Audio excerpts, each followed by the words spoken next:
I still recall the day I set out on my own. Not much at all, but dreams to make it all home. Then came the time to stand up for all that I knew. Days and nights, taking the pain that I lived through. You at my side, finding the strength to move ahead, crossing the line with help and love from friends, holding the light that many thought was dead. I've ridden the wind with the sun in my face. I rode in the wind, the cold and rain. No, I wouldn't change my life by one day. I'll ride in the wind till I'm home once again.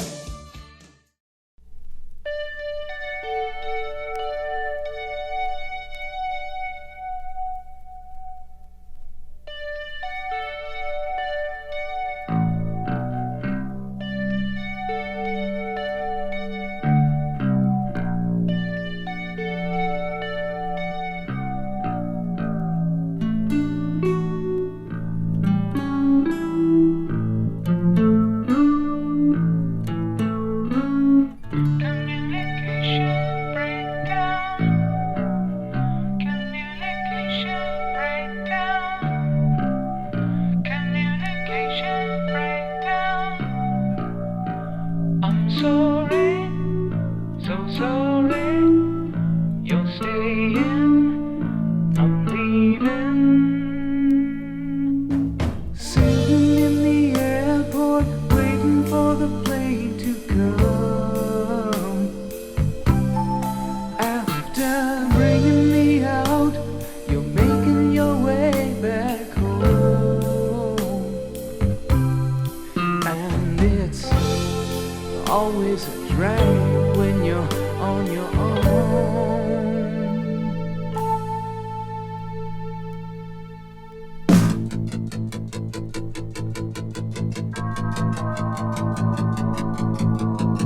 Now I feel like I'm losing my mind. Now I know what I'm leaving behind. When I get down, I ought to write you a letter. I'm on the run, but I can't run forever. And each time I never get it to you. Within a week, it's like I never knew you. Communication breakdown. Communication breakdown. Communication breakdown. When you touch me, baby, I'm alright. But it's not the same when you're out of sight.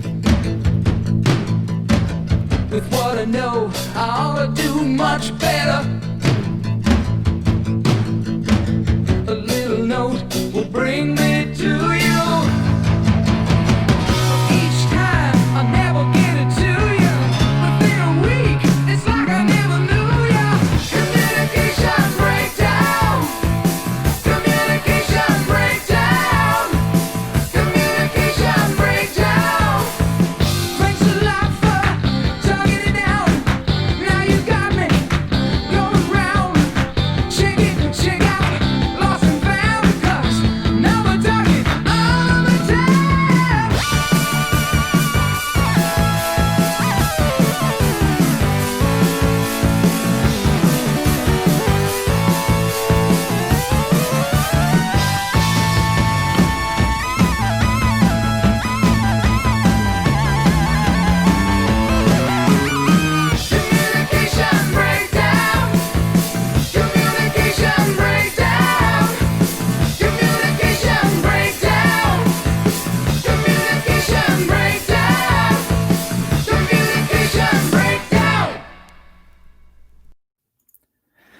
Okay, communication breakdown. I thought that song was apropos. It actually comes from a record album that I have here. Don't know if you can see this. This is, can you see that? It's Chilliwack, Breakdown in Paradise. It was Chilliwack was a band that was really big back in, well, I guess they started in the 70s, but then they got really popular sort of the late 70s and in the 80s, and that was sort of, I suppose, my favorite Chilliwack album. And there kind of has been a breakdown in communication in the Chilliwack School Board at times, and we'll get into that in the show here briefly. What I want to do now, though, is I want to put a little bit of, if I can do it, if I put a little bit of levity into the situation. So I'm going to bring up a little video clip, and I want people just to relax and stay with me and enjoy the show. People used to have a sense of humor. People today, you know, not quite so inclined towards having a sense of humor, but let's just bring this up.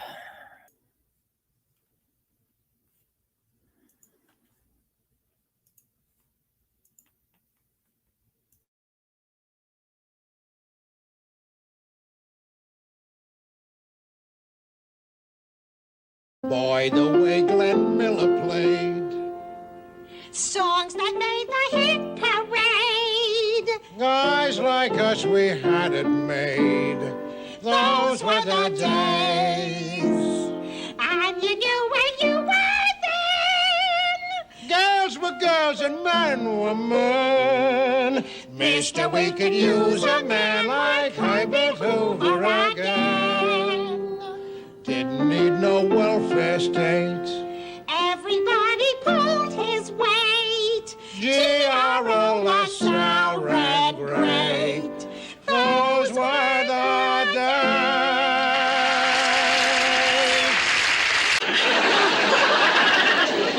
Well, pardon me asking, but does your husband do a lot of the cooking over your house? He does all of it. He loves it. Oh, well, ain't you a little afraid of what people could think? You mean that I'm a lazy wife? No, that he's a fag.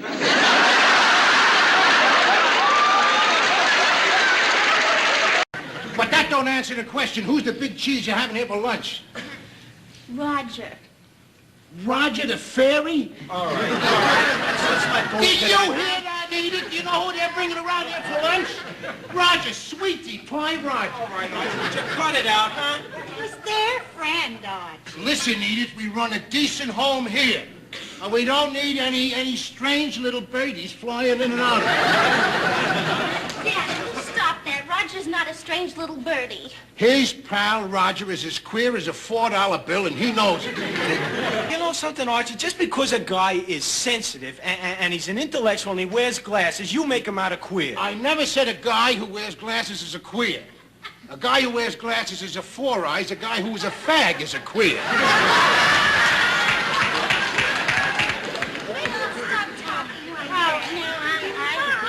Go ahead, Edith. Now answer the girl. Now, you've seen Roger sashaying around here with his la-di-da talk. He's a pansy. I don't know. What do you mean you don't know? I'm not an expert on flowers. Do you know that in many countries, England, for instance, there is a law that says whatever two consenting adults do in private is their own business? Listen, this ain't England. We threw England out of here a long time ago. We don't want no more part of England. And for your information, England is a fag country. What? Say, ain't they still picking handkerchiefs out of their sleeve, huh? Oh, let me tell you something. I am so sick of Washington and all its works and all them politicians down there and them congressmen and the congressmen, boy. Well, the Democrats' way of running this country is to go tell us all how we ought to make sacrifices. God, they're great on that stuff. But they're all gonna have us over the hill to the poorhouse. We ain't gonna be able to drive over there because we ain't got no gas, so we're gonna have to walk it. Oh, The Reader's Digest says walking is very good for you. Oh, ain't that lovely? The Reader's Digest can always put a little joy into poverty. Listen, my whole point is this whole thing with the energy and everything. This is all a conspiracy. Don't you know that? It's a conspiracy there. Listen, for years, all our lives, they've been telling us to go out and buy stuff that use energy. You know, all electrical stuff. They got electric toasters, electric ovens, electric stove, electric stereo, electric TV, electric race, electric hair blower, electric knives, electric every damn thing. Not to mention the cars. And now, after all the big corporations there make the billions and billions of dollars worth of profits, signals, wham, they're changed. And after telling us for years that we can't live without this junk, now they tell us that we gotta live without it. The country is going straight into the dumper.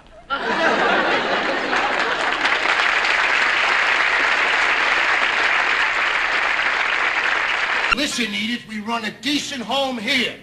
And we don't need any strange little birdies flying in and out. Yes, I'm a strange little birdie.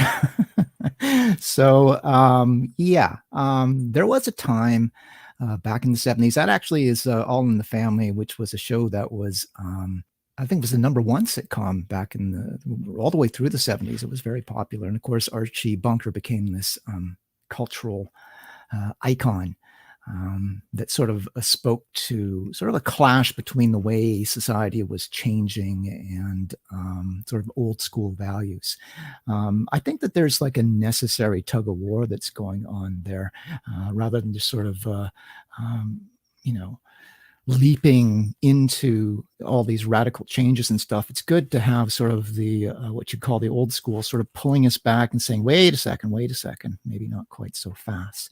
So what I'm going to do now is I'm going to give a little video that that was done to introduce our guest. So actually what I'll do is I'll connect this to Archie Bunker. So hang on a sec here. Why Archie Bunker? Okay, so something happened a little while ago that was in the news, and I was asked to sort of comment on it, and I kind of humorously brought up the subject of Archie Bunker, and you'll see what I'm talking about here. A Chilliwack school trustee has made disturbing comments about the COVID-19 crisis on social media. Barry Neufeld took to Facebook questioning Canada's top doctor and making transphobic remarks. In the post, Neufeld, an elected official, is critical of the World Health Organization's response to the COVID-19 pandemic. He also questions Dr. Theresa Tam's sexual identity, writing, quote, spending a major portion of their life deceiving people as to who he truly is. Why should we believe anything she says? Let's actually go back there and read the quote. So we'll start about halfway down. This was where I think Barry got into trouble. And Dr. Theresa Tam, Canadian head of public health, is suspected by Wikipedia of being transgender. If this person, who has spent a major portion of their life deceiving people as to who he truly is and is now a major player in the corrupt World Health Organization, why should we believe anything she says? That sort of sparked a lot of outrage, and we'll talk about where this sort of conception came from. We'll just keep this going now. Portion of their life deceiving people as to who he truly is. Why should we believe anything she says? At least one colleague is condemning the post. I mean, there's a lot to unpack there. But my initial reaction is this is definitely something a school trustee shouldn't be posting, basically taking shots at her credibility. If she were transgender, it's actually pretty disgusting. Considering he's an elected school trustee, this is an issue. This is not acceptable. Backlash after a Chilliwack school trustee posted a COVID-19 conspiracy and transphobic comments on his Facebook page. This is CTV News with Nafisa Kareem. Good evening and thank you for joining us. We begin with some disturbing comments made by a Chilliwack school trustee about the COVID-19 crisis. Barry Neufeld took to Facebook to question the World Health Organization's response to the pandemic. He also made some transphobic comments about Canada's top doctor. And as CTV's Ahmad Agahi reports, this isn't the first time Neufeld has been in hot water over his comments on social media. It's a Facebook post that shocked many who saw it, including trans right activist Morgan Auger. Because these are not factors that are supposed to be an issue today, except in the darkest, worst hearts. The comments came from a controversial Chilliwack School Board trustee, Barry Neufeld. The Saturday night rant is being condemned by his colleagues. Neufeld, an elected official, is critical of the World Health Organization, calling it corrupt. He also questions Dr. Theresa Tam's sexual orientation. It's not the first time Neufeld has made contentious public comments. It's concerning to me. He's an elected official. Barry Neufeld did not respond to our calls and emails on Sunday regarding this Facebook comment. In fact, we've only been able to reach him once at his house in 2017. Whoever voted for Mr. Neufeld last time around should be shaking their head in shame. Neufeld remains a school board trustee until at least 2022. I deeply regret and apologize for my recent comments on social media. I will be addressing them more fully in the near future. Just days after he made an offensive post on social media targeting Canada's top doctor and the World Health Organization, Barry Neufeld issued an 8-second apology during Tuesday night's digital board meeting for the Chilliwack School District. Neufeld's apology came near the end of Tuesday's 2.5-hour meeting, and it did not sit well with one of his fellow school trustees, who immediately responded during the digital meeting. Many of you have seen an upsetting Facebook post. We are currently in the midst of a global pandemic. It's important for all public officials to ensure that they spread accurate information. It is not the time to be undermining public confidence in the World Health Organization and Canada's public health officer. I'd also like to say that transgender people are full and equal members of our society. Transgender children need the love and support of their families and their communities. The Chilliwack Teachers Association is now calling on the Minister of Education to review the Chilliwack Board of Education. The district is clearly being impacted with morale, and we need to know what recommendations are possible. The board also has a code of ethics, and there are some options available to trustees as well. Education Minister Rob Fleming says he is taking concerns about Neufeld's actions to the BC Human Rights Commissioner. The president of the BC Teachers Federation, Terry Mooring, wrote in a tweet Wednesday, Neufeld's statement apology was disproportionate to the disgusting post, which was removed on Sunday. Neufeld should apologize and resign. So far, Neufeld has only addressed his comments in that 12-word apology, and it appears his Facebook page is no longer accessible to the public. I deeply regret and apologize for my recent comments on social media. Ending his apology with the note that he plans on addressing those comments further in the near future. Chilliwack School Board trustee Barry Neufeld posted to Facebook something which has proven to be quite controversial. In the post, he cites a video that claims the COVID-19 pandemic is a hoax and further makes a claim that Canada's top doctor, Chief Public Health Officer Dr. Theresa Tam, is part of a greater transgender conspiracy based in China. This was causing a significant public outcry. The Facebook post was subsequently removed, and then on Tuesday, Neufeld apologized during council. The Minister of Education, Rob Fleming, has indicated that he will investigate whether this is a human rights violation. Trans rights activist and BC NDP President Morgan Auger summed it up as, "Here we go again," and School Board Chair Dan Coulter denounced the post. Trustee Neufeld has definitely made a lot of statements, controversial statements over the years that I have disavowed every time. I found this one particularly disgusting, if you will. It weaved in conspiracies, transphobia, etc. For like a 100-word statement, there was a lot to unpack there. Okay, so there we go. That is what sort of spawned the most recent controversy around Barry, and it's sort of so when people ask me about this, well, I'll get into that in a second. What I'm going to do is I'm going to bring in my guest here. So here we are. I'd like to welcome to the show the elusive Barry Neufeld. Welcome to the show, Barry. Hi, Jen, and thanks for inviting me.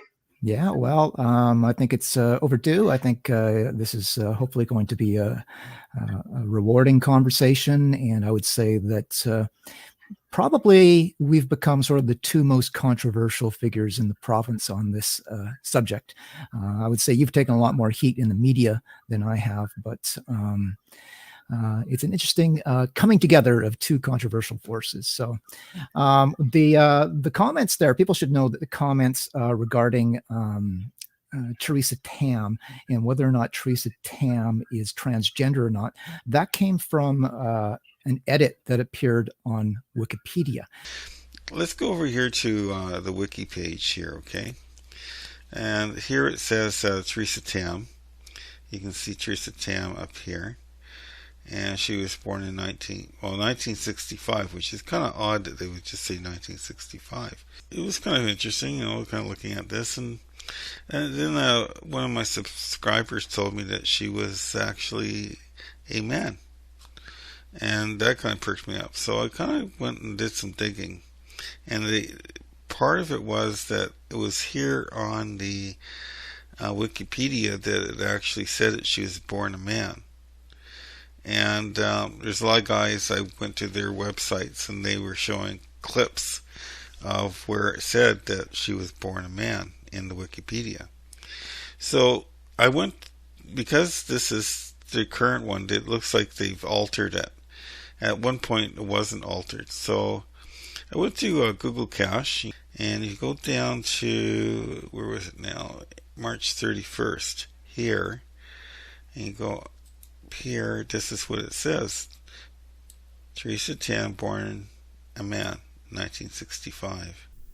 Okay, so the first clue to the savvy that this is a fraud is the fact that nobody is born a man. You can be born a male, but a man is an adult male. Okay.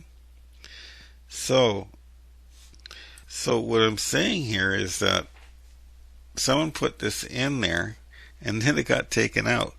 Now I looked at previous versions of this page and there wasn't any mention of this. So was it put in on purpose, or was it put in as being truthful? Now this is sort of a close-up of Theresa Tam, and here you can see her Adam's apple, and women do not have an Adam's apple. Okay, and you see the jawline here, very strong jawline. So here again you can see Tam, no hips. Where are the hips? Okay, and strong jawline. Almost can see her Adam's apple that way. And they can't get, the Chinese can't get rid of all these features. Okay, and there's a point to all this. And another thing is here you see the black and white, and here she's got stars. Stars are, in this configuration, are a form of witchcraft. Okay, most people like to wear stars. I'm not saying that she's doing that because of this, but that's what it represents. It represents witchcraft. So somebody, we believe a troll of some sort, went into Wikipedia and edited the content to say that Tam was transgender. Barry saw that and saw some of the comments that were sort of going around on social media about Tam being a secret transgender, and he made some comments in that regard that got him once again into some hot water. And so people asked me about that, and I said, well, Barry's got a little bit of the Archie Bunker in him sometimes. So, but it's okay. It's okay to be old school. And as I sort of was hinting at previously, I believe it's important that that we have older, wiser people sort of holding us back from rushing into changes too quickly. And that's sort of my whole agenda with these kids is that they're rushing into it and stuff. But even some of the views that people would say are old school, I think are useful to the discussion and shouldn't be demonized. And if anybody's been demonized, Barry, it's you. So did you have any sort of comments that you wanted to make about the whole Theresa Tam scandal? Well, if you look at the comment, it's actually a rhetorical question. It doesn't really matter whether she's transgender or not. I believe the World Health Organization is corrupt because it is compromised, because it's controlled by China. And not only myself, but a lot of people believe that Theresa Tam was not serving in the best interests of Canada. She kept covering for the World Health Organization because they were loath to give any direction regarding the coronavirus back in January because they were waiting for data result from China. Yes, I believe the World Health Organization is corrupt. I will say it again. They have instilled fear. And one of the things that's made it so difficult to live in our world is so many people live in fear. It seems common sense that boys should be encouraged to live as boys and girls should be encouraged to live as girls. But because of fear, people are afraid to say anything about those who would have these children transition. And I just believe it's wrong to encourage children to transition from one sex to another when they're not old enough for tattoos. They're not old enough to vote. They're not even old enough to get their belly button pierced. Mm-hmm. But we are allowing them to transition and take chemical drugs that have not been proven to be safe. We have no idea what effect these puberty blockers and hormones have on brain development. We know that it takes 25 years before the brain is fully developed. And into this, and halfway through, we start adding hormones. No, I just can't go along with it. Okay, so we'll get into some of those particulars as we move along here. I've got a bunch of video clips to play that will give people sort of the context of what is happening, because not all of my followers will be 100% familiar with you and your history. So I'm going to bring them up to date on that. The main part of that particular clip that I led in with is the whole sort of Theresa Tam is Theresa Tam transgender? And if Theresa Tam is secretly transgender, does that mean that Theresa Tam is like a deceptive person?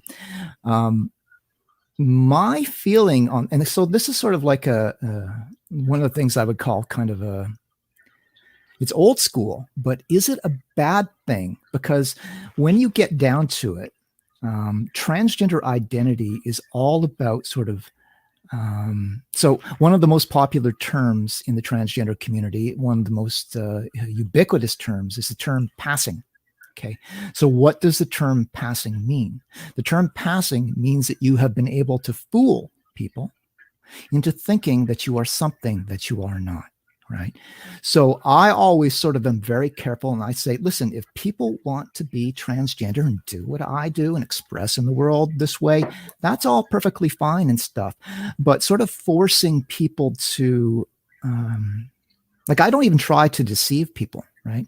In terms of, I don't try to convince them that I'm a woman, right? I go right into the men's washrooms and stuff like that. So it is sensible and it's sort of intelligible to me that particularly people of sort of a more old school persuasion might find this sort of lack of being forthright and honest kind of deceptive. So I get that. So I don't know what you think of that. Well, I want to make it clear that I have no issue with adults who want to live their lives the way they see fit. If a guy wants to present himself as a girl, as a woman, and that floats his boat, I have no problem with that. Back in the I'm thinking it was the 70s. I worked on Granville Street, in a retail store. And I remember going to a coffee shop, I think it was in the Nelson Hotel. And this very pretty girl approached me and started coming on to me. I believe it was a prostitute.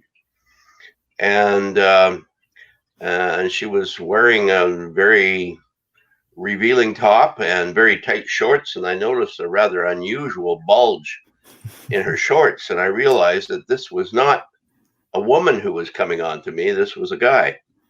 And needless to say, I wasn't interested in anybody who was trying to come on to me.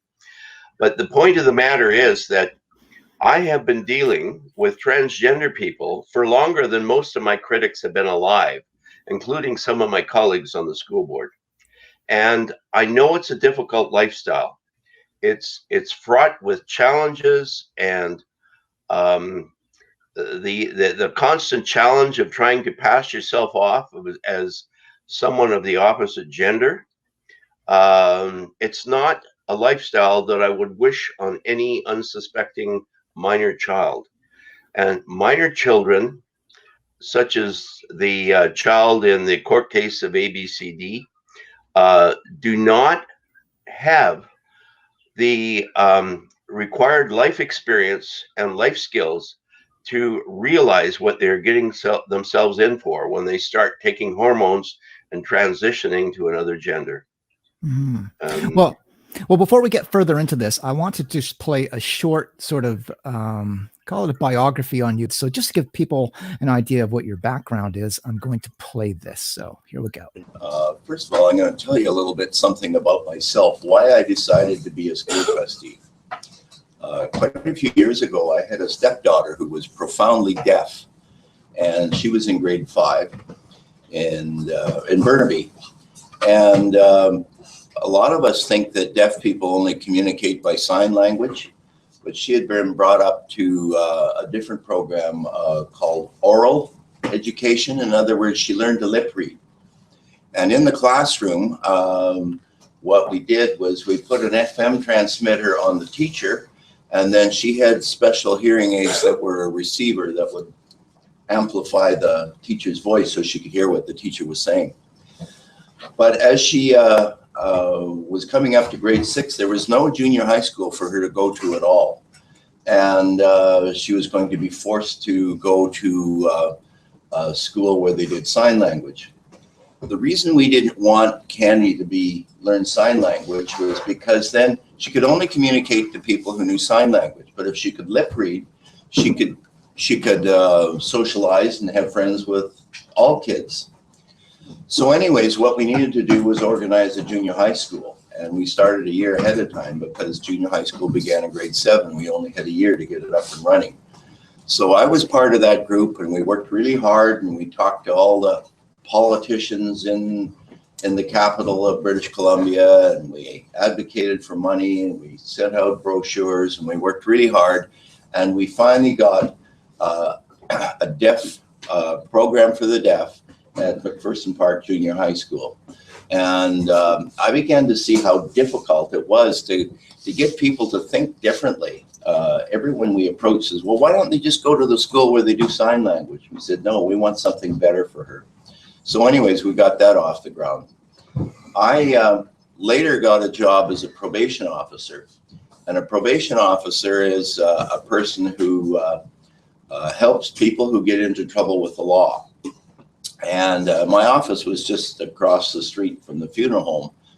I remember one day, the principal of Central Elementary, I saw him in our back parking lot. He looked really upset. So I went out to see what had happened. And there was a little boy from Central that was very naughty. He was on the top floor of the school, and he started a fight, and he picked up one of these desks and threw it right out the window, right through the glass. And the principal tried to catch him, and he ran away. And he was hiding in the corner of our parking lot.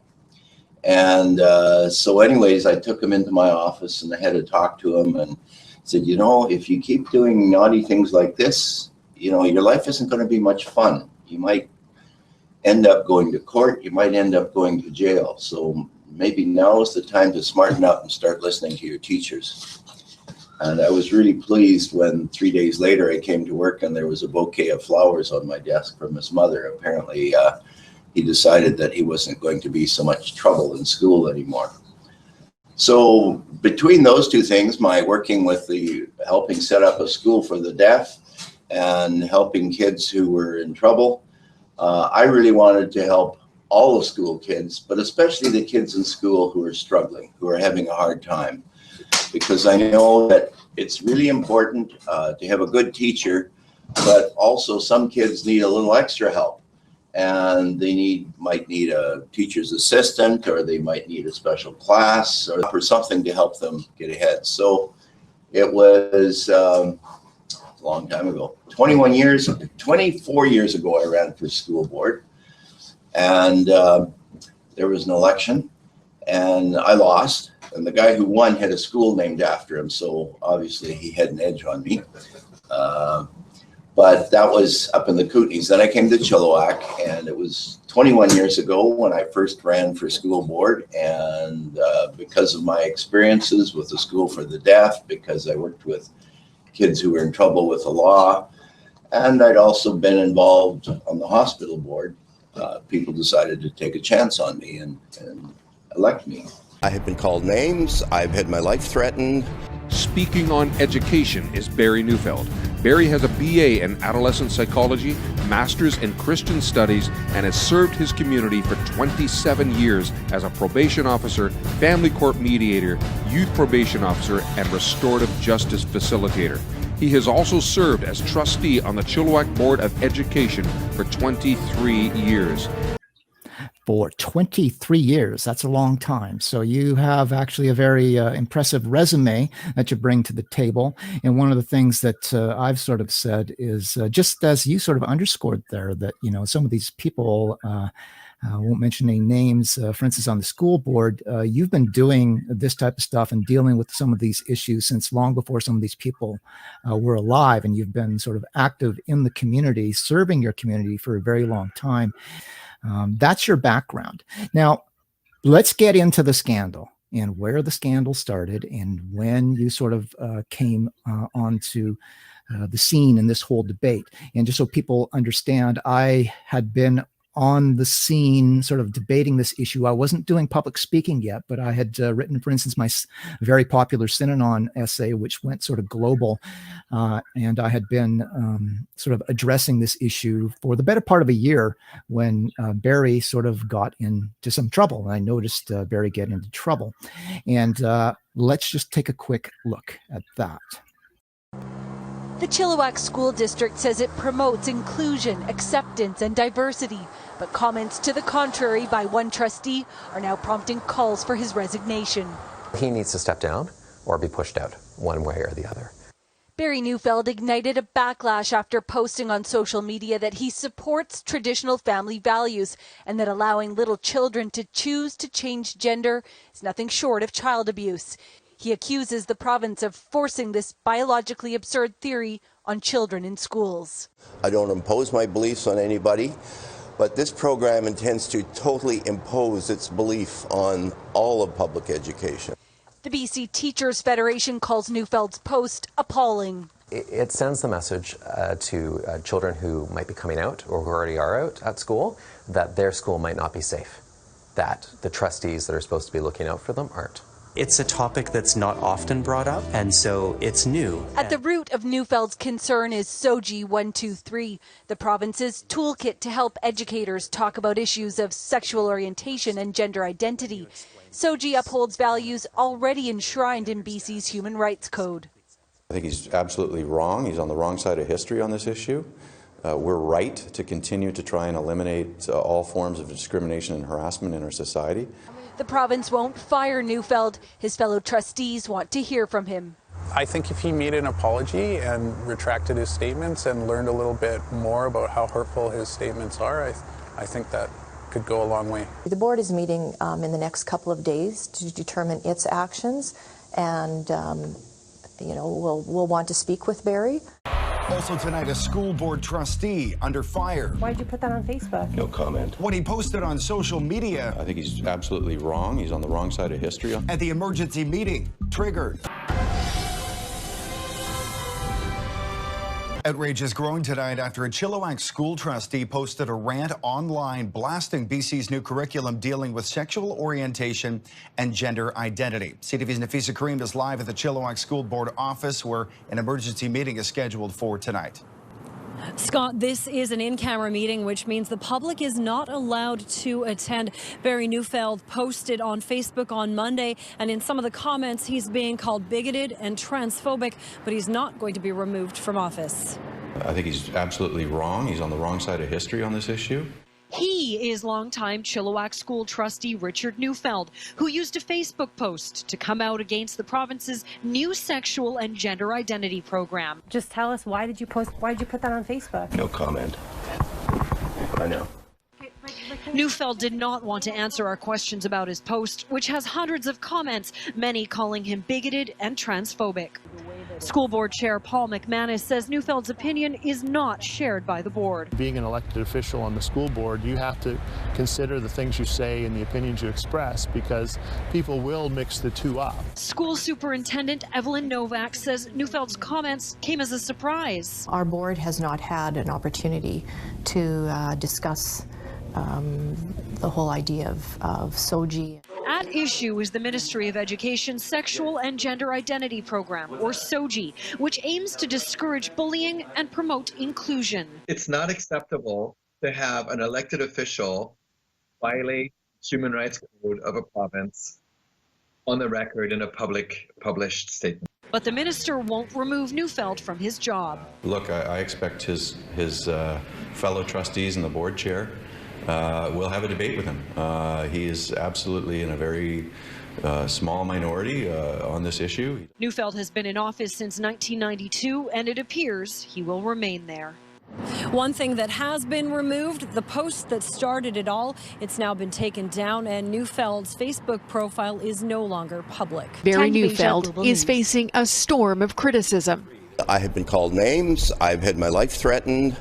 I've been called an old dinosaur, a religious fanatic, superstitious, homophobe, you name it. Neufeld has posted this on Facebook, a lengthy judgment of BC's new inclusivity program called SOGI for sexual orientation and gender identity. Neufeld calls it a weapon of propaganda. I have spoken to school principals, people from the ARC Foundation. That is actually not true. Also on Neufeld's post, a photo depicting parenting 20 years ago compared to now. The 2017 caption of the child says, "Mom, I think I am supposed to be a girl." The mother's response, "Okay, sweetie, we'll start hormone treatment immediately." I don't impose my beliefs on anybody, but this program intends to totally impose its belief on all of public education, and I think that's going to create a new target group for bullying. In Langley, parents have rallied in favor of SOGI, saying it supports marginalized students and combats bullying, making schools safer. It's about inclusivity, and I wonder what kind of society we're living in when trying to be inclusive is such a problem. The Facebook post has prompted hundreds of responses, both critical and supportive. The Chilliwack School District has told Global News Neufeld was not speaking on behalf of the board, and because this is a personal Facebook page, trustees can say what they want. Catherine Urquhart, Global News. He's a long-serving trustee. I'm sure that people have had conversations with individuals who have, unfortunately, outdated and bigoted views like this on a whole range of issues. That sort of set the stage. So that's where Barry kind of appeared on the radar in this debate by taking a very sort of courageous stand. So maybe you can tell us, Barry, what it was that sort of like what triggered you, what made you sort of say, okay, I can't sort of sit silent anymore. I have to speak out against this. Well, I have to preface my remarks by saying that the Minister of Education, Rob Fleming, is an absolute raving idiot, and he couldn't even run a preschool, let alone the Ministry of Education. But that being said, and he said lots of nasty things about me, so here's my chance to fire back at him. Payback.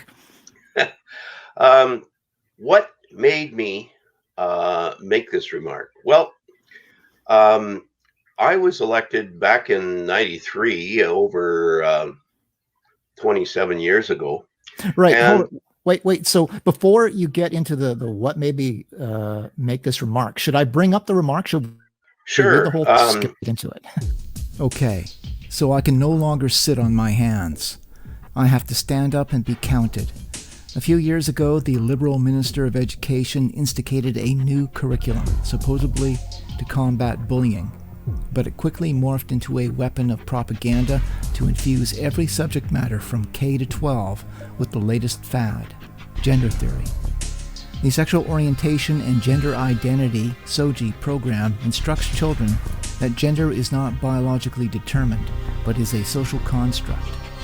At the risk of being labeled a bigoted homophobe, I have to say that I support traditional family values, and I agree with the College of Pediatricians that allowing little children to choose to change gender is nothing short of child abuse.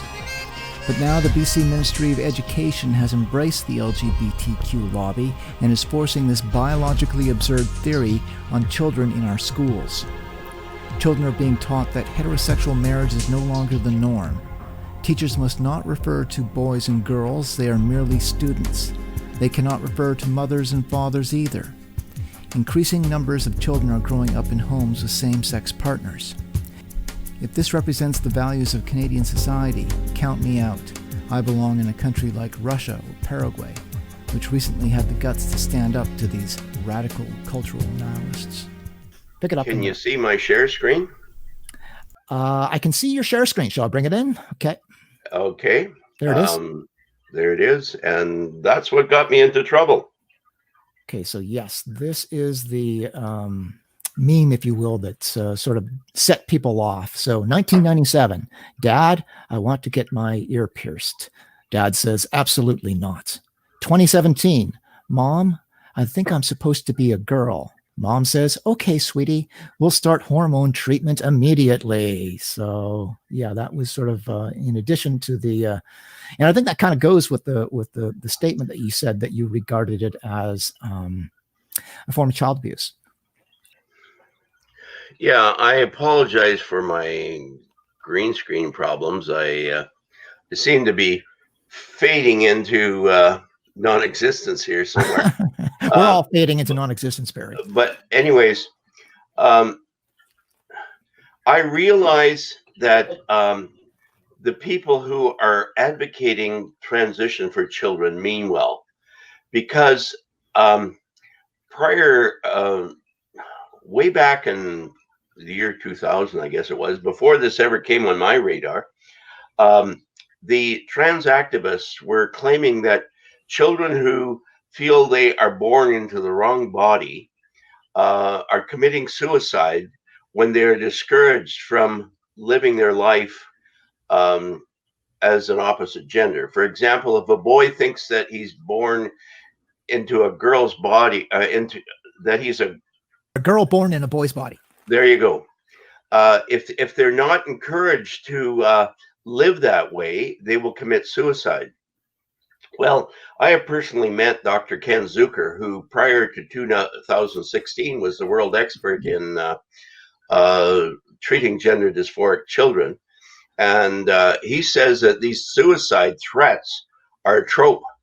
He said that people who claim that these children are committing suicide are conflating suicidality with completed suicide. In other words, the suicide threats are merely a manipulative attempt to get the adults in their lives to allow them to cross-dress and move on to puberty blockers and hormones. Right. And just sort of to unpack that more, that's a big part of my public talks that I used to do before COVID shut me down. But I've got a big section on the whole question of suicide. And you're exactly right there, is that it's not suicide that they look at suicidality. And it's worse than that. So it's not only based entirely on self-report, it's based on self-selected self-reports, which is even worse. So these people are basically volunteering for the studies, and then, you know, whatever they say is considered, you know, a scientific finding. And so you get these outrageous suicide. Like if you took the rates that these studies are reporting, they would be alarming, because they're higher than sort of psychotic schizophrenics and, you know, some of the most suicidal people out there. Maybe the highest suicide rate of any demographic in society. So if you took those numbers at face value, yeah, that would be startling. The problem is that it is well known in the transgender community, and this is not a secret. Okay, and this is not like sort of like there's lots of documentation of this. Wallace Wong, for instance. There you go. I was going to quote him. Yeah. So what did he say? He told children that if the adults in your life or the therapists are reluctant to allow you to transgender, just threaten suicide. That will get them moving. Right. Well, he phrased it, but he said, pull a stunt. He didn't actually use those exact words. You're sort of paraphrasing there, but he said, pull a stunt. But what he was implying was that if you fake suicidality, that you'll get the treatments that you want. But having said that, because again, the limit of money and funding, so they try to, like, if your kid not sick enough, they were like, no, we're not taking it. So I don't know how to say it, but I think in a way that you let them know how urgent, how important that is. I truly believe in preventive care, because, like, I think what the government, okay, don't take me on this one. I really think the government is doing reactive care. What we do is, like, we are so sure that we'll wait till your kid's sick enough, suicidal, running away, cutting, then we take you. Because in a way we're teaching the kid, you need to be, like, sick enough, then we will give you what you need. So what you need is, you know what, pull a stunt. Suicide every time, then we'll give you what you need. They learn that. They learn it very fast, right? If I want to need this, I just need to, hey, mom. So, but that's not just Wallace Wong, right? So I've been dealing and debating with transgender people for over 3 years now, online and stuff, aggressively in some cases. And I can tell you beyond a shadow of doubt, this is well known in the community that this is how you get what you want in terms of drugs and stuff. Well, as I was saying earlier in our show, people nowadays are so motivated by fear. I mean, we see how people are caving into the fear of this pandemic, and they're like sheeple. They're staying away from people. They're isolating. They're wearing masks, when actually there's nothing to be afraid of. More people are dying of the common flu than the pandemic of COVID-19, and yet we are so afraid. And likewise, in the issue of transgender children, people are making policy decisions based on fear that these children will commit suicide. It's just not true. Children are not committing suicide. They may be threatening it, but that's a manipulative technique to get what they want. It's an old strategy. It goes back way before the trans thing.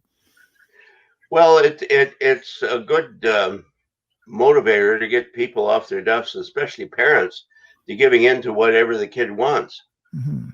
And right. I get it. I realize these children are suffering. They are unhappy. They are unfulfilled.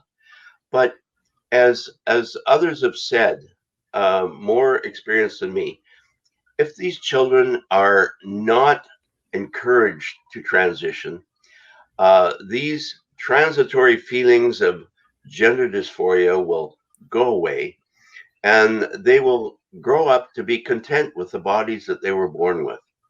And why should school employees, educational assistants, janitors, school teachers start practicing psychiatry and encourage these children to transition when they're actually going to grow out of it and become normal, happy adults, happy in their own bodies eventually?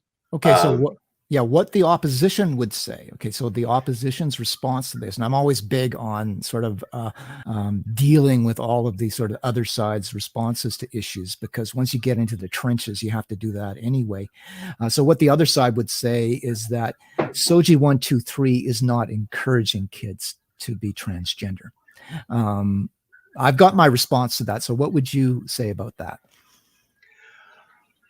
Well, it's not overtly encouraging them, but what it is telling the staff in the school districts to do, that if a child claims they are unhappy in their own body, they are authentically transgender and they should be allowed to express themselves whatever way they want.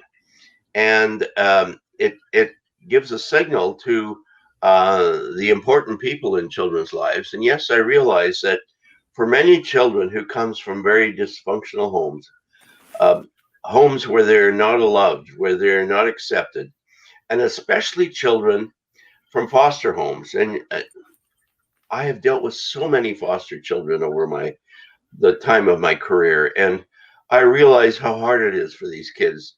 Who really cares about me? Who really loves me? Who am I really like?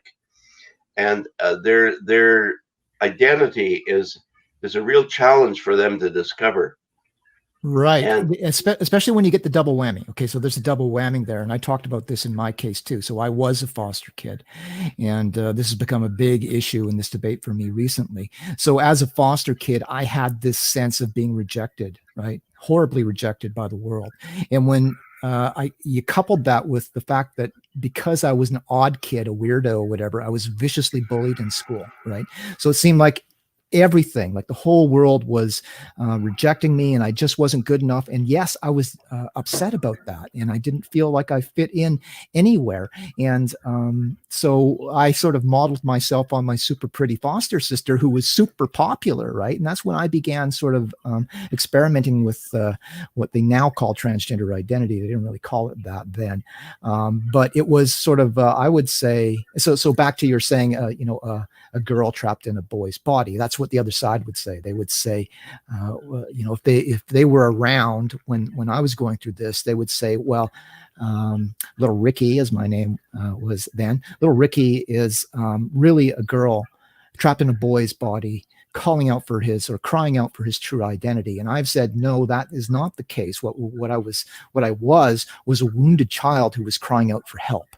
And I think that applies sort of so much to so many of these kids that we're seeing today. So many of these kids, and I've met so many troubled kids during my career as a probation officer. Oh God, there we go. Where was I going? Oh, as a probation officer, many kids who have difficulties with their identity. We need to encourage them to accept themselves the way they are. If they claim that they are in the wrong body, that is a false fantasy. There may be some other mental health issue. This issue of transgenderism has really pointed out the flaws of our mental health system. At my own expense, I went to a World Congress on child and adolescent psychiatry in Prague. And the one thing I discovered there was that child and adolescent psychiatrists are a very discouraged bunch because they don't have a lot of successes that they can point to. The only solutions they can provide for some of these kids' problems is a prescription for medication, Ritalin or tranquilizers or whatever. But one of the plenary sessions, the speaker made it very clear that childhood depression is categorically different than adult depression and cannot be treated the same. The other thing that was interesting about this Congress in Prague was that one day I heard a big commotion out in the courtyard, and I looked out, and holy cow, there was a bunch of protesters out there. And I thought, the gays and transgenders have found out about this, and they're trying to rock the world. So anyways, I went out to see what was going on. And when I got out there, I was amazed and shocked to see that they were running around carrying placards saying, the drug pushers are in town, send them away, lock up your kids, don't let the drug pushers get to them. So anyways, it was a protest against psychiatry in general. Many of the workshops that I took were about why the public is getting exasperated and fed up with psychiatrists' solutions to children's problems by giving them pills. And so there were alternative workshops on yoga and mindfulness, as alternate methods to dealing with children's problems. But the research on those problems, on those programs, was very inconclusive. The only workshops in that whole Congress, and there were 1,500 delegates, and the Congress went on for a whole, and there were delegates from all over the world. The only ones that were positive were the ones on gender dysphoria.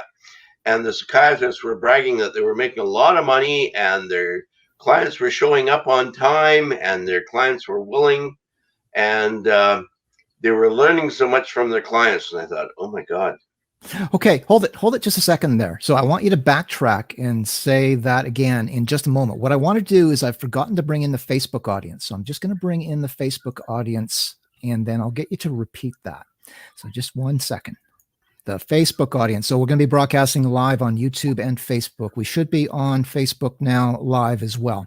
Okay, so welcome to the broadcast, Facebook. I'm sorry I'm a little late. I forgot to click on the add Facebook button, but you're with us now. I'm here with Barry Neufeld, school trustee in Chilliwack, who certainly most people in BC will know who Barry is and the controversies that have swirled around him. He was just talking about a conference that he attended in, it was Prague, right? Yes. Yeah, in Prague. And you said that, there were people protesting that the, psychiatry in general were basically just drug pushers and stuff. And you said that the only area where there appeared, where the doctors and stuff were reporting all kinds of success had to do with gender identity issues. So maybe pick it up there. Well, part of the reason they were interested in gender identity issues is because they were making money, and most psychiatrists were not making any money because as a probation officer, I referred a lot of children to psychiatry, and psychiatrists were reluctant to accept some of my clients because they were so uncooperative. And the most common referral was oppositional defiant disorder. And these kids, more than any other, were very uncooperative with their shrinks. They hated to go see a shrink, so they just wouldn't show up. They missed appointments, and of course, for a psychiatrist, for a kid to miss an appointment is a serious cost, and they were losing money because of these difficult kids. The other thing that was very interesting about the conference, which I learned as a school trustee, is that over and over again, I heard psychiatrists complain that public schools, especially the principals and secondarily the teachers, ignored everything that a psychiatrist recommended about a kid. The only school employees that they could connect with was, in Europe, they called them school assistants. Here in Canada, we call them educational assistants. They're learning support workers who are not school teachers. They do not have near the education of a school teacher. You can become a learning assistant with about a year and a half of college education. And these were the only people that psychiatrists could connect with. They were complaining that school authorities, including principals, administrators, and teachers, were doing their own thing when it came to psychiatry, and they were ignoring the advice of psychiatrists. And this really concerned me because as a probation officer, I often depended on the recommendations of psychiatrists to try and help a kid. But when they were involved in school, the school would totally ignore the psychiatric recommendations. They knew better. They had a better, they thought they knew what was best for the kid. And they took over and ruled the kid's life. Right.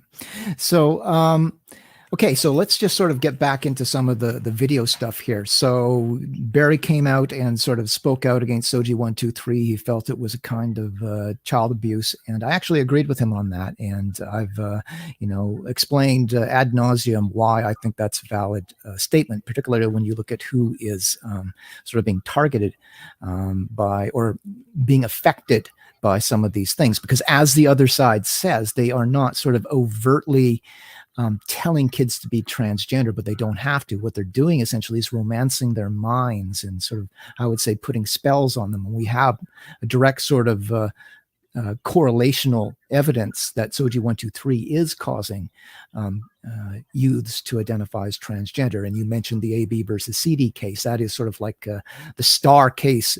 As far as I'm concerned, this is the most important case of its kind in the world. And I kind of got sort of sucked up in that in the court system. But one of the things that case sort of explains clearly and shows clearly is that there was a direct correlation between the SOGI 123 materials and the young girl identifying as transgender. And it's right in her sworn affidavit that she watched this video in school on a young girl who identified as a boy. And then she went home and started basically doing the same thing, identifying as a boy. But again, so it was in it was 2017, right? When you sort of got into trouble over this for the first time, right? It was October? That's correct. Yeah. Okay. So this sort of hit the map, and I sort of followed this. And because I was in the debate already, I wasn't a public speaker at that time. I didn't really have a big interest in being a public speaker at that time. But people kept asking me about it. And of course, I was sort of concerned because I felt that you were being treated unfairly. So eventually I sort of got myself together and said, okay, I'm going to go to the school board and I'm going to speak on behalf of Barry. So let me just bring you up a video clip from that. Any other questions out there, folks, about our agenda? Hi. Okay, 3 minutes isn't a lot of time, so I'll get straight to the point here. I'm a 52-year-old transgender identified male. I have lived in British Columbia my whole life. I've been doing this an awful long time. I first started expressing cross-gender when I was probably about 9 years old. So I've been doing it an awful long time, and I'm very familiar with the psychology that's involved in transgender expression. I should say that in the last little while, I've been exposed to the most vicious hatred, insults, personal attacks on my appearance, on my identity, on my right to identify. I've been called every foul name in the book. I'm sorry, do you have a question on the agenda? I don't mean to interrupt, but So the question basically is that Barry Neufeld has spoken out about this. Those threats, by the way, came from the transgender community, directed at me, because I question what's going on with SOGI and what I call the trans agenda generally. And Barry has done that based on good reasons, logical reasons, and he's been subjected to the same kind of viciousness.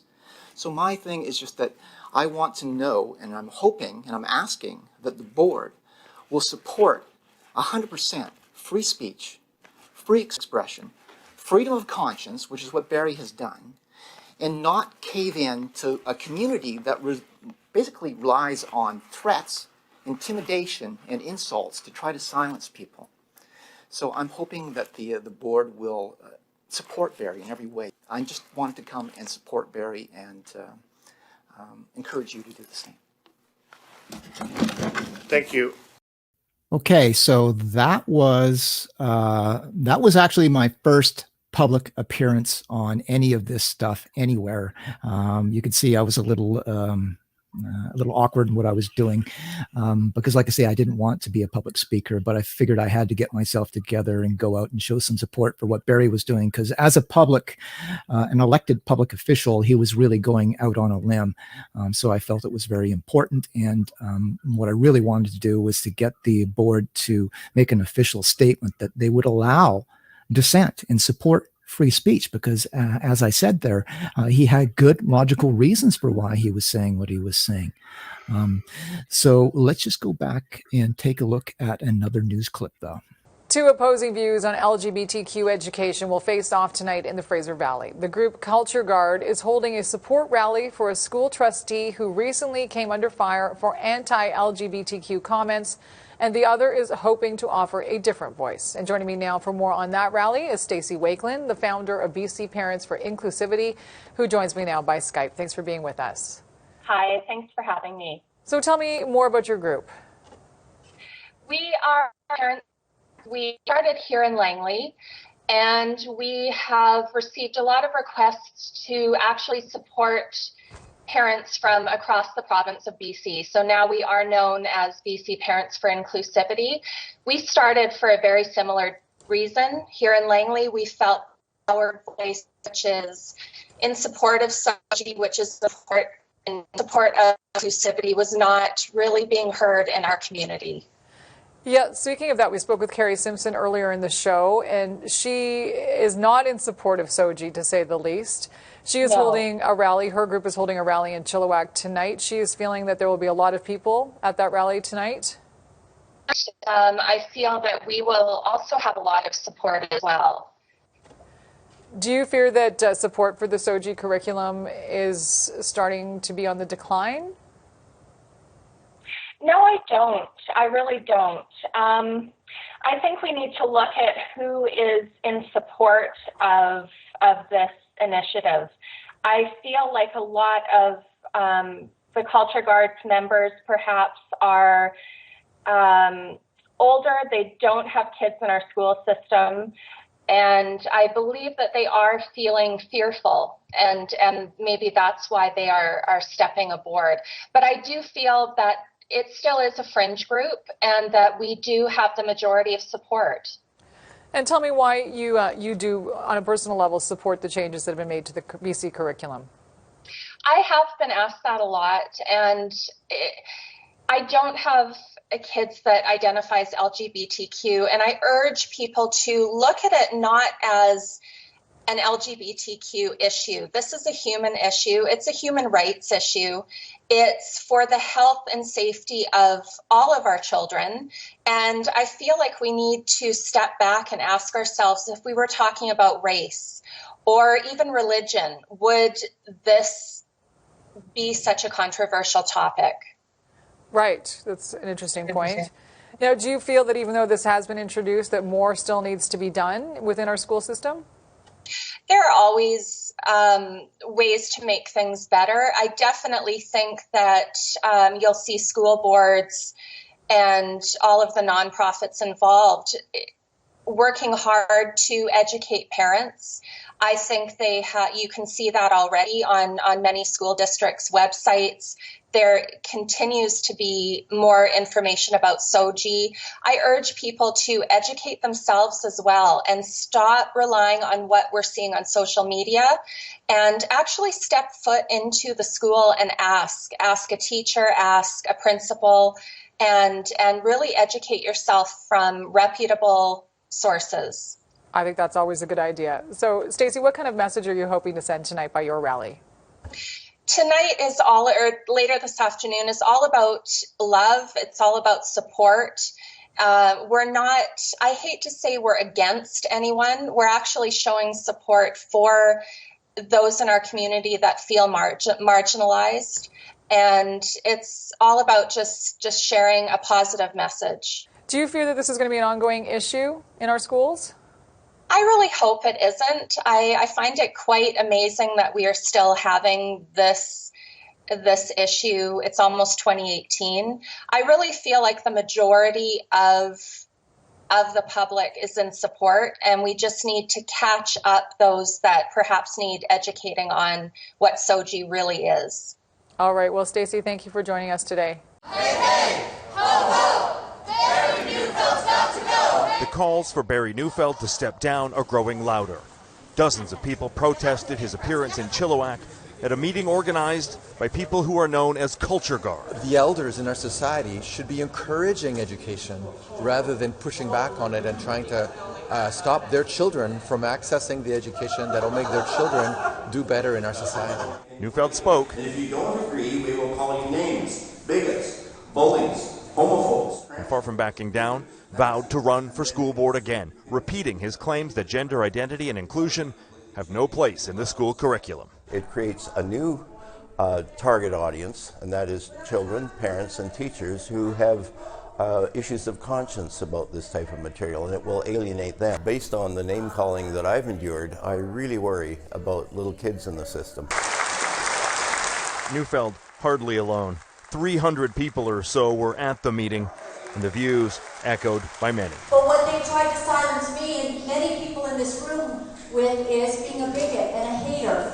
And we're not. You know what a bigot is? It's someone who is in disagreement with someone else's opinion, which makes almost every one of us in this room a bigot. The condemnation of this viewpoint was evident, and it is widespread. We're trying to deal with the whole issue as opposed to, you know, some of the misinformation that's out there. I'm always concerned when you hear intolerant voices organizing against what we're trying to do, which is make it an inclusive and safe school space for our students. Neufeld won't be fired from the board or censured, but it seems his apology of a few weeks ago has been replaced by defiance. And he has plenty of support in Chilliwack. Aaron McCarthy, Global News.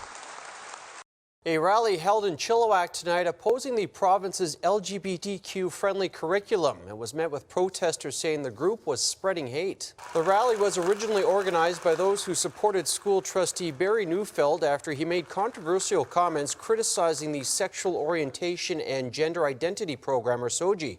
He did later apologize for the comments, but is defending his stance against the program. There's no room for hate or discriminatory narrative in our school district, in our society, and in our community. Okay, so that that was, I believe, a month or so later that Culture Guard did a meeting in Chilliwack to support Barry.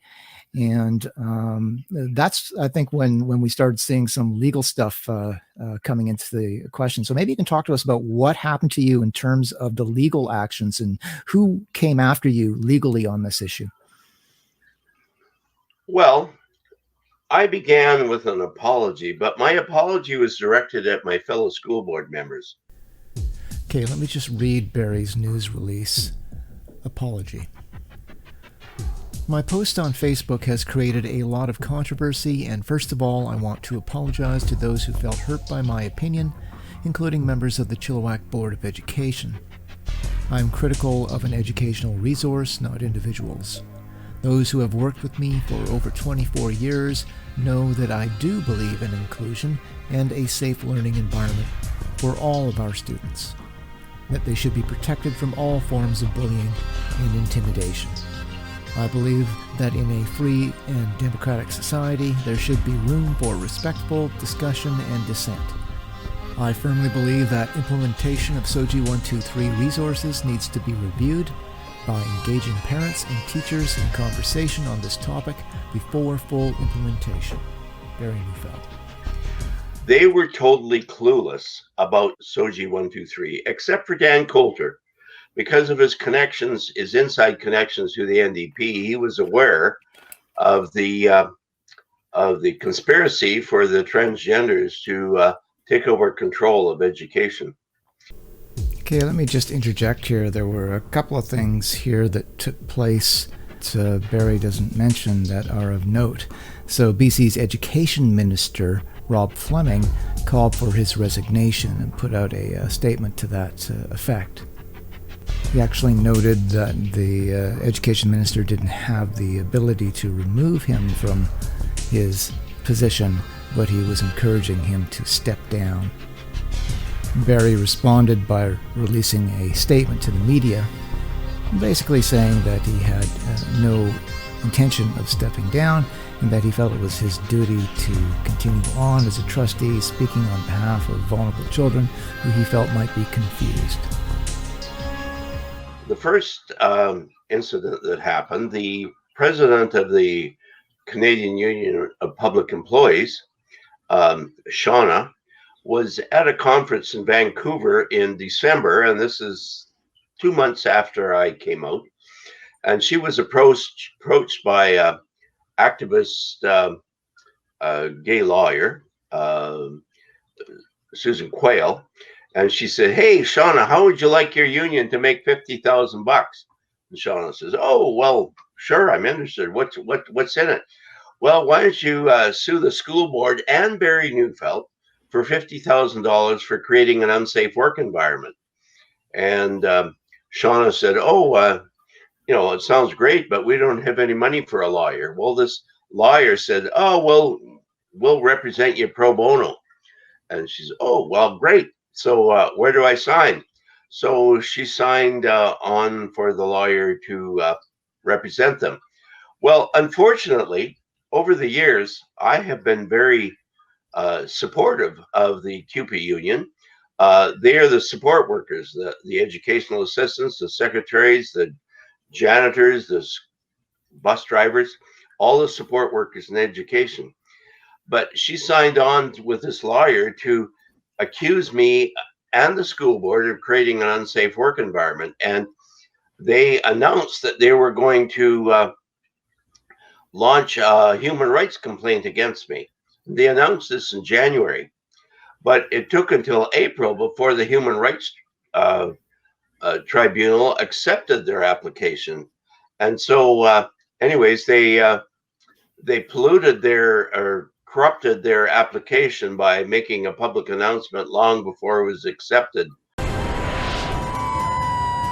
Chilliwack should not be on the map for being a town that is backward. Parents push to get a school trustee to resign.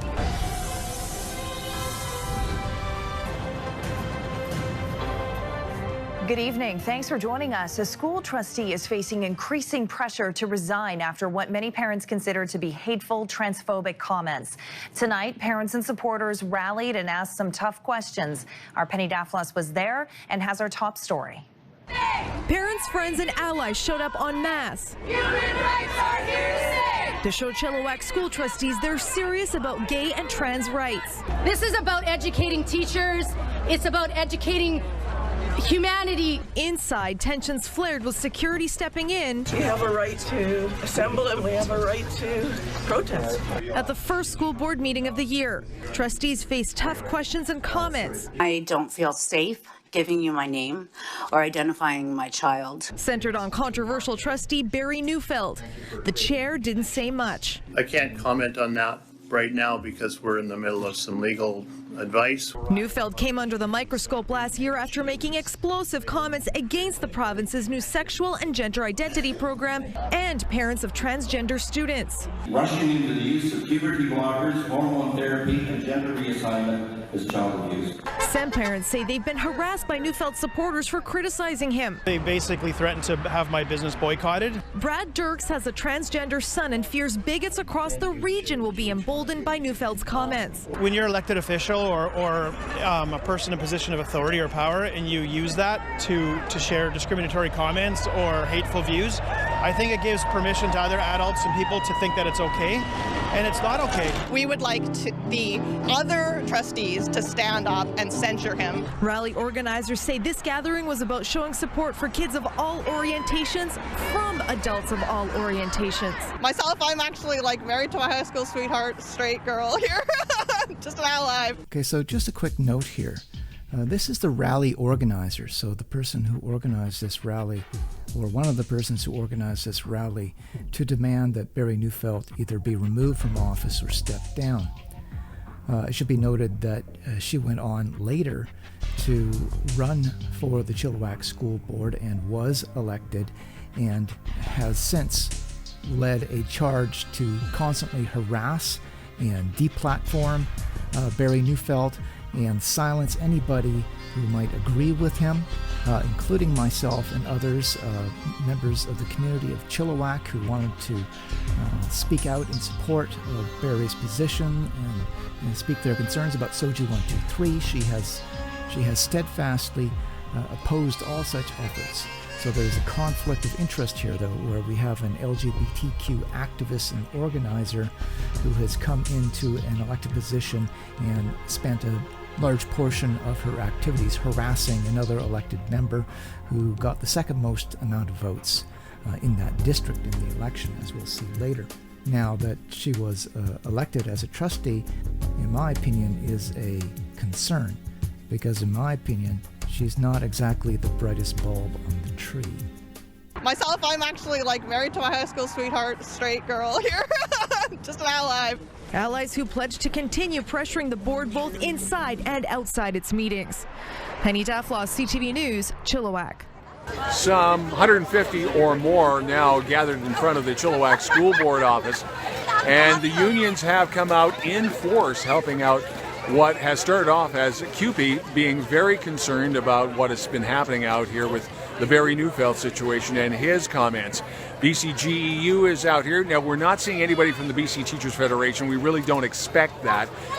We have seen somebody from Canada Post as well. This is all about the comments, the anti-SOGI, anti-LGBTQ comments from Chilliwack School Board Trustee Barry Neufeld.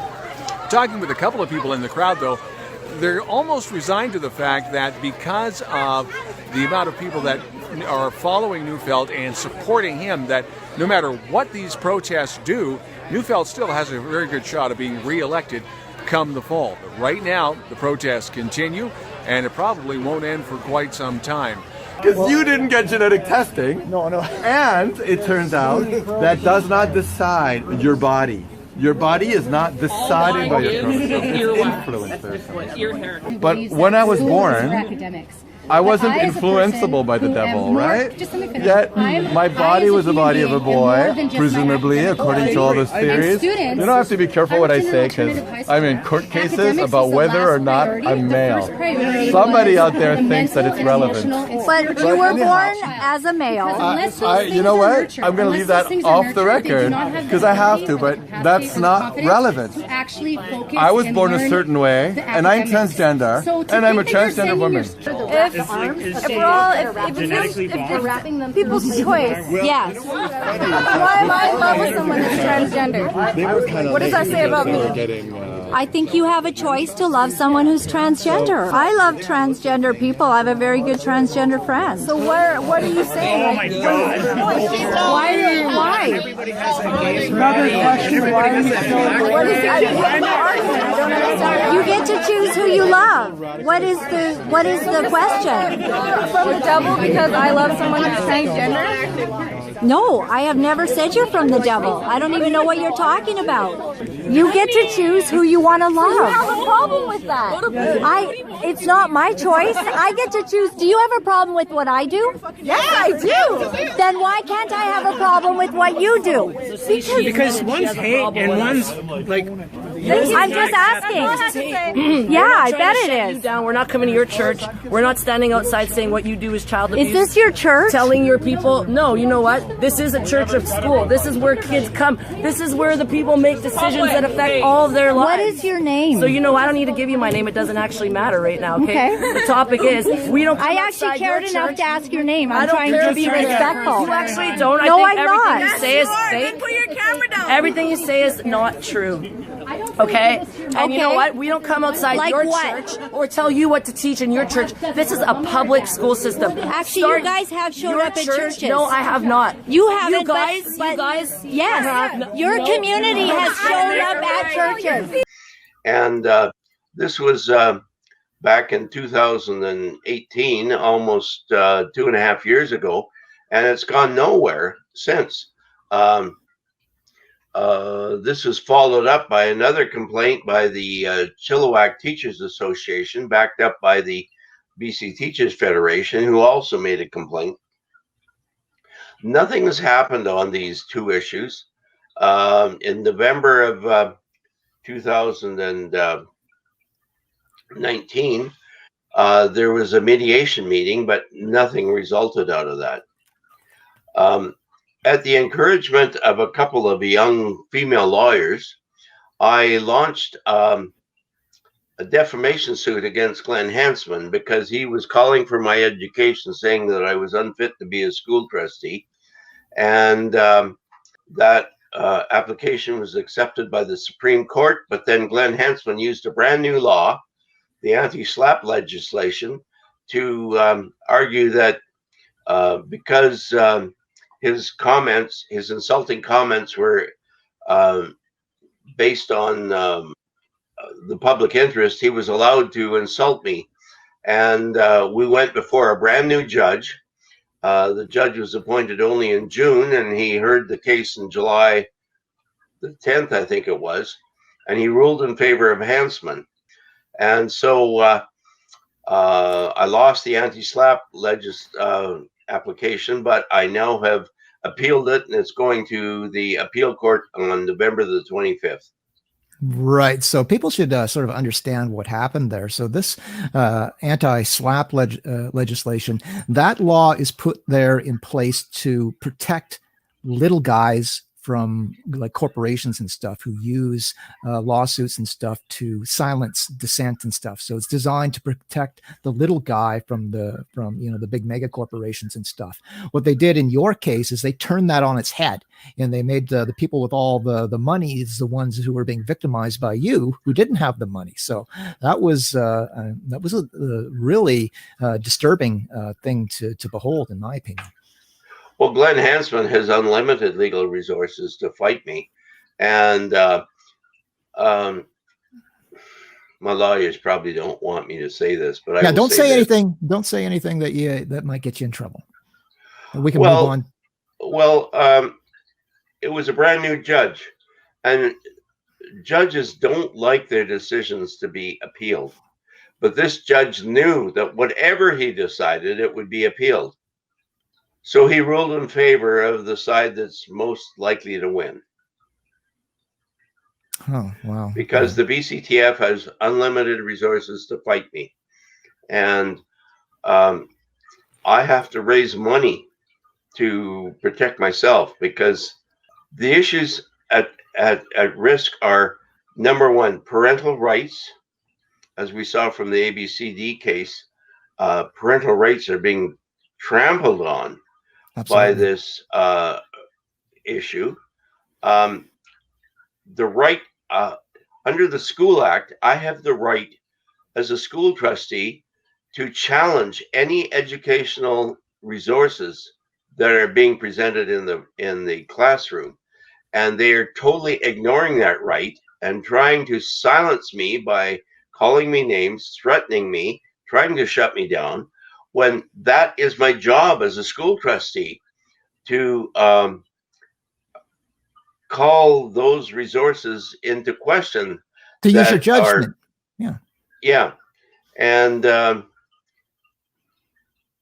so yeah, that's their MO though. That's their modus operandi, is they don't want to, like, this is why Morgan Auger refused to debate me at UBC. We had a sort of it's set up so that we had a moderated debate between Morgan Auger and myself, and Auger didn't want any part of that. It's because they don't want to discuss the issues.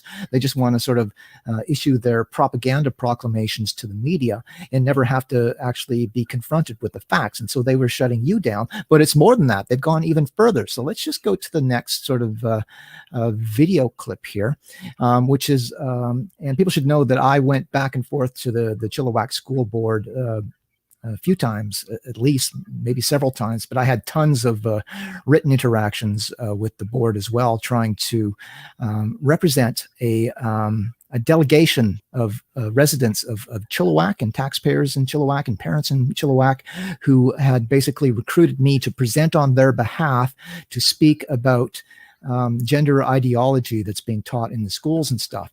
And so this became a very heated issue in the school board, and I got into some very animated exchanges with them. And let's just take a look at one of those. Okay, just before I roll the video footage of the school board meeting where I tried to ask a couple of questions, I'll provide you with a little context in terms of what had transpired before, because that's important. So I had just spent weeks with a delegation that had been assembled with taxpayers and citizens and parents who were concerned that certain materials were being used in schools could possibly harm vulnerable children. It wasn't specifically to SOGI 123, but SOGI is one of the places from whence these materials came. And I have all kinds of peer-reviewed research that is alarming, that parents find alarming, and based on my own personal experiences, my own lived experience, I sort of bring this all together and present it in a way designed to inform and hopefully enlighten the board as to why I and the delegation that I represent are concerned, and why we think that they should be setting up policies to try to deal with the potential threat that we see. So we had put in a few different letters requesting to speak to the board. We'd sort of illustrated that it was their jurisdiction, which they kept trying to deny, and that we wanted to have them create a policy which is the jurisdiction of the board. It's not something that the superintendent can do. It's not something that teachers can do, because setting policy is not their jurisdiction. So we needed to talk to the board, and we felt that we had a legitimate reason to be allowed to present 10 minutes to the board. I had been working with another delegation in Abbotsford the previous month, and Abbotsford gave us no resistance. Basically, they said, you got concerns about the safety of the kids, come on in. We want to hear more, right? So they got a policy of just letting people come in if they got legitimate concerns and listening to them. It doesn't mean they have to act upon it, but at least they listen, right? So that was a very positive experience that went very well. Now, with Chilliwack, it's been nothing but trying to pass the buck. So trying to say it's not our responsibility. The safety of these kids, not our problem, not our responsibility. Go to someone else, go to the province. And when we say that, no, it is your responsibility, and we show basically a Ministry of Education policy that supports us, and we say that, this is an immediate danger, we believe, and we just want 10 minutes to present. They do everything in their power to try to prevent us from presenting and give us every rotten excuse. 3 different carefully crafted letters citing Chilliwack School Board policy, which we believe illustrates that they're supposed to welcome public input, plus we prove jurisdiction, and they just keep talking circles and trying to say anything but allow us to present for 10 minutes. And they must have spent hours and hours on this by now, trying to prevent us from doing a 10-minute presentation. So you figure it out. So this was the context and why I went to the meeting, and I went to sort of query them on their school board delegation admissions policies, basically.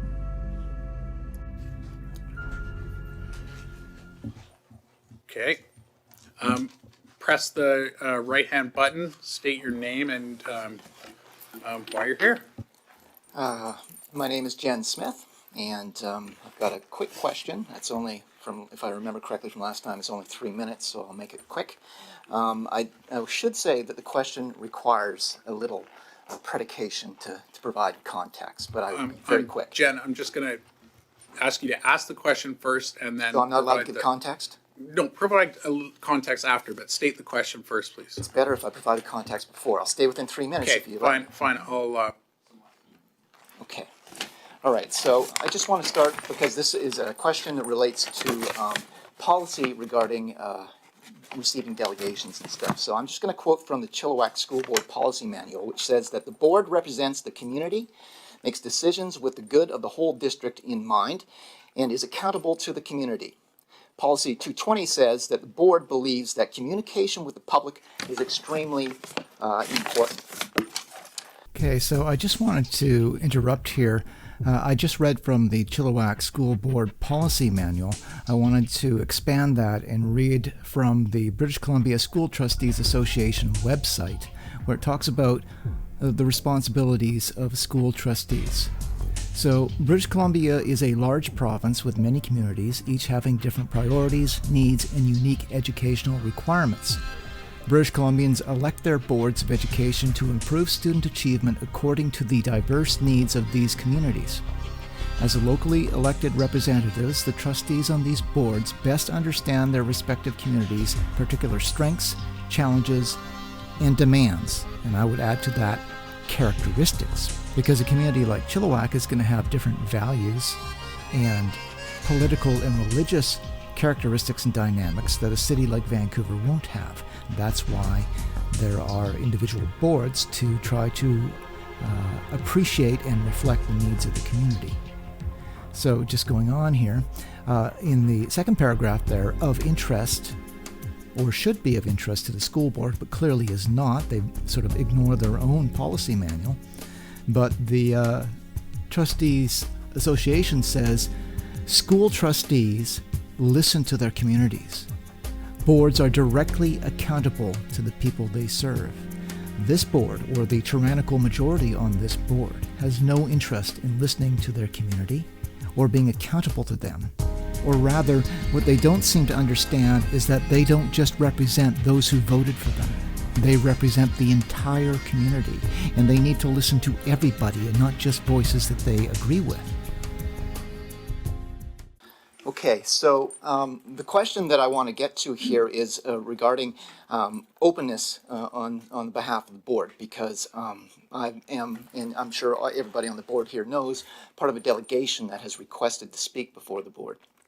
Now, I would hope those policies that I just read actually are embraced by the board, and that you invite everybody in the community and not just people that you agree with. Because that's what elected representatives are supposed to do. Very recently, Trustee Reichelt had implied to me that if somebody was going to speak before this board... I'm just going to cut you off there. We're not going to speak about individual trustees.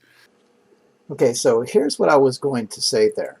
And again, it's important context in terms of accepting delegations, because I believe that our delegation and myself specifically are being discriminated against. So what I was going to say is that very recently, Trustee Reichelt, who is right beside the chairman there, had said to me when I had suggested that I was part of a delegation and we wanted to present to the board, she said to me that if they were going to have somebody presenting to the board, they would want it to be somebody who was more representative of the transgender community. Okay? So she was basically suggesting that I wasn't the right kind of transgender. It didn't seem to occur to her that I wasn't presenting on behalf of the transgender community. I was presenting on behalf of a delegation of citizens. But whatever, she seemed to think that I was disqualified because I wasn't the right kind of transgender person. So I think that this is an indication that there is a bias. So I wanted to point that out, but was not allowed. And I would ask you to ask prejudice? No, discrimination? I would ask you to ask related. I would ask you to ask your question, or you know, forego your time. So please ask the question. My question relates to whether or not the board is prejudiced. So I need to give some context. Just ask the question now. I just let you have. SOGI 123 was predicated on the assumption that everybody deserves to have a voice. Okay, we're not doing SOGI 123 anymore. We've done this for a year. Okay, so I was discussing, we're trying to mention SOGI only as an example, not because I wanted to discuss the details of SOGI, only to use it as an example in regards to the issue of discrimination. So when Trustee Reichelt had said to me that or suggested to me that I wasn't the right kind of transgender to be presenting to the board, I not only found that highly offensive, I found it highly ironic, considering the fact that the majority of the board here claimed to be in support of SOGI 123, which is basically, or has been constructed under the premise that unrepresentative populations need to be heard and respected, right? That's what SOGI ostensibly, officially, supposed to be supporting. And yet here she is saying that I'm not representative, so I don't deserve to have a voice. That's why I was talking about SOGI. And it's over. So just say your question offline right now, and then I'll turn your mic back on. Turn back on, I'll ask my question. If you would ask your question, that'd be great. Okay. Okay, so somehow the actual question got cut off there. But the question that I asked was, I wanted to know if the board would consider setting up a policy in regards to delegations and making sure that a wide variety of ideas and concerns were accepted, and not just ideas that the board members happen to agree with. So I wanted an inclusive policy to be established in regards to delegations, so certain persons didn't get discriminated against. Okay, you've asked a question. We'll answer you. You just asked a question, and then I let you continue. So you're showing bias, though. You're showing your prejudice. No, I'm not. I'm following the rules. that say you have to ask a question at the start of your statement even. Look, I'm not going to get in a back and forth with you, Jen. I will answer your question. The board at this time has no plans to create any more policies. There's nothing before the board at this time. I told you there's no policies that you asked about us developing a policy. There's nothing before the board at this time. But this is something that we will take under advisement because we do not have a policy on delegations coming to our board. So thank you for that, Jen. We will take your question under advisement. Okay. Get up and ask a question, please. And tell us your name before you do so. Okay, my name again is Jen Smith. I have a question that relates to your motion, Trustee Coulter, and that regards liaisons. So my question would be, if you are going to be choosing liaisons, if basically you want to make sure that those decisions are not discriminatory or prejudiced against a particular political viewpoint or religious values and that type of thing. So no discrimination. So for instance, you made comments about what Trustee Neufeld said on social media. Well, Trustee Reichelt said that I wasn't the right kind of transgender. We're done. That's discrimination. Yeah, we're like I said, we're not pointing out individual trustees, or is this a debate? It's a question. I'll answer your question, but that's about as far as it goes. No one was discriminated against here tonight. Period. End.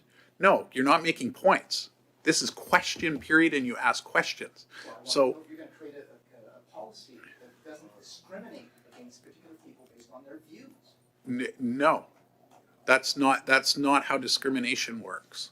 Well, there's a huge difference between this board and outside. Nowhere in the Human Rights Code, the Canadian Human Rights Act. Okay, so let's take a look at the BC Human Rights Code, because this city is in BC. And it says quite clearly there that you cannot discriminate against a person regarding employment or any term or condition of employment because of political belief or religion. It also says discrimination by unions and associations, occupational association, must not discriminate against any person or member because of political belief or religion. So once again, he's full of it. And that's exactly what is happening here with Barry and with myself. Human rights that I'm aware of at the UN or anywhere, are you free to have just whatever opinion. And that is grounds for not being discriminated against. Nowhere. Absolutely zero place. So it's actually not discrimination. Thank you, Barry. I do that from time to time. Okay, so what basically I was trying to do there is I was trying to essentially aggressively, because it was necessary at that point, right? We had tried the nice approach with the what I call the tyrannical majority of the Chilliwack School Board to try to get them to allow me to speak on behalf of a group of citizens and parents in Chilliwack, and they were refusing to give us 10 minutes. So I was trying to, sort of force them to, give us 10 minutes. And like I said before, they spent hours and hours and who knows how much time and resources trying to prevent me from giving a 10-minute presentation. And that's just like completely consistent with what was happening with you, because they weren't letting you speak and give your opinion, or they were penalizing you for it. So maybe you can talk about sort of the dynamics that is happening in the Chilliwack School Board, which I found extraordinarily frustrating. And I'll mention in a moment that I ended up filing a complaint with the Ombudsperson's office. So what is going on there in the Chilliwack School Board anyway? Why do you think it is that they are so bitterly opposed to allowing anybody to speak a different view? Well, Jen, I must admit, I was very disappointed with the election results a couple of years ago, because it ended up with a 4-3 split. And the four radicals have totally ignored the concerns of almost half of the community. Actually, I believe more than half of the community. And they have pushed radical agenda, and they have totally ignored any issues to do with student achievement. They have ignored anything to do with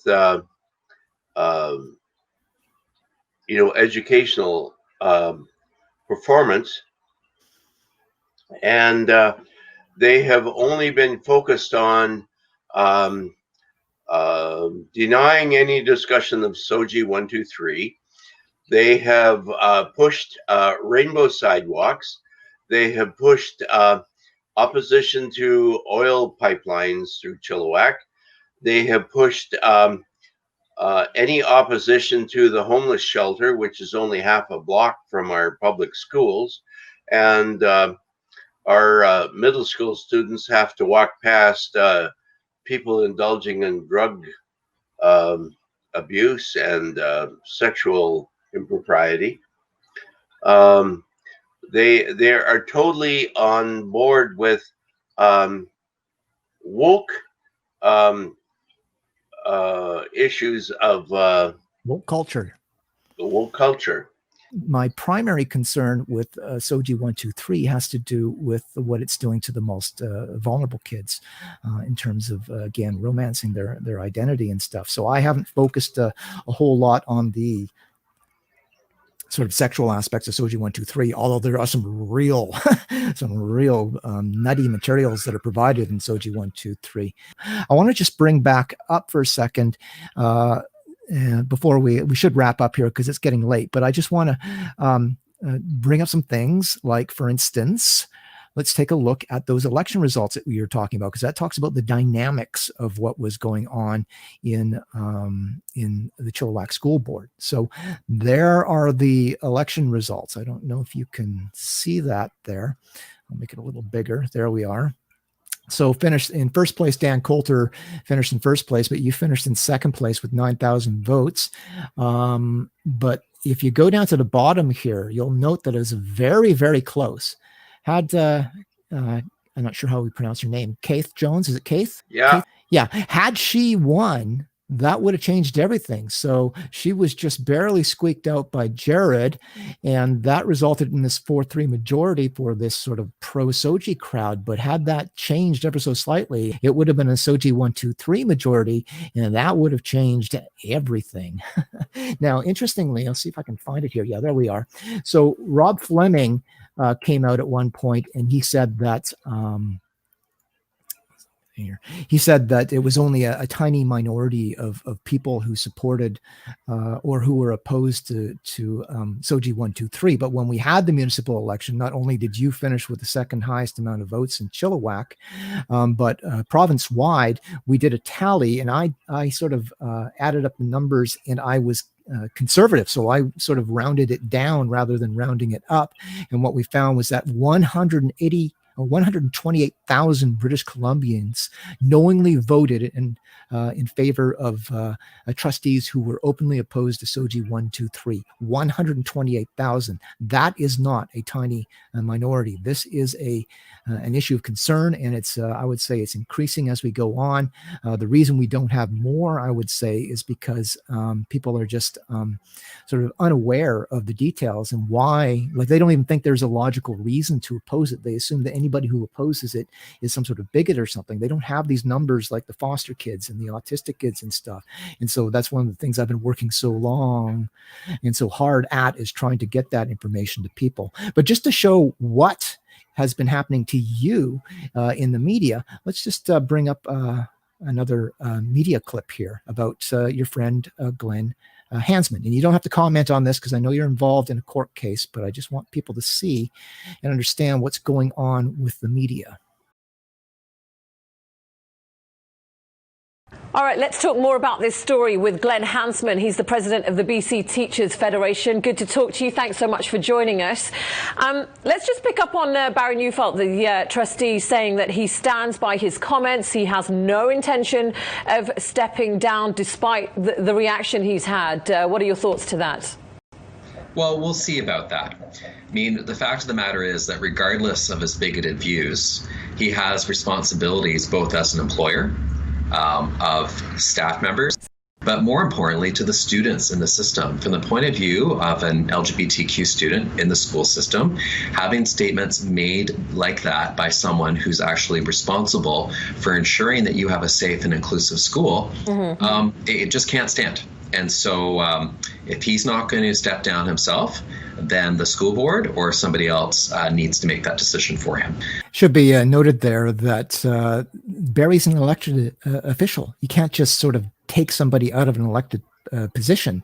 The province and the Minister of Education has the power to dismiss an entire board, but he can't go after an individual trustee unless there has been some sort of, I believe, criminal misbehavior or something like that. LGBTQ members of the school community are here to stay, and school districts, including his, have the responsibility to ensure safe and inclusive school environments. And he cannot be saying things like this. Kids ultimately have to learn how to operate in a diverse society. But there includes teachers could not be making comments like that. Employers, school districts as employers would rightfully be investigating and potentially disciplining them, and there would be consequences for their teaching license as well. So that was interesting. So there, Glenn Hansman forcibly injected, because I think he wanted to get the message out to all the teachers in BC that if you support what Barry is doing, and if you're opposed to SOGI 123, there could be consequences to your teaching license. This is coming from the president of the BC Teachers Federation.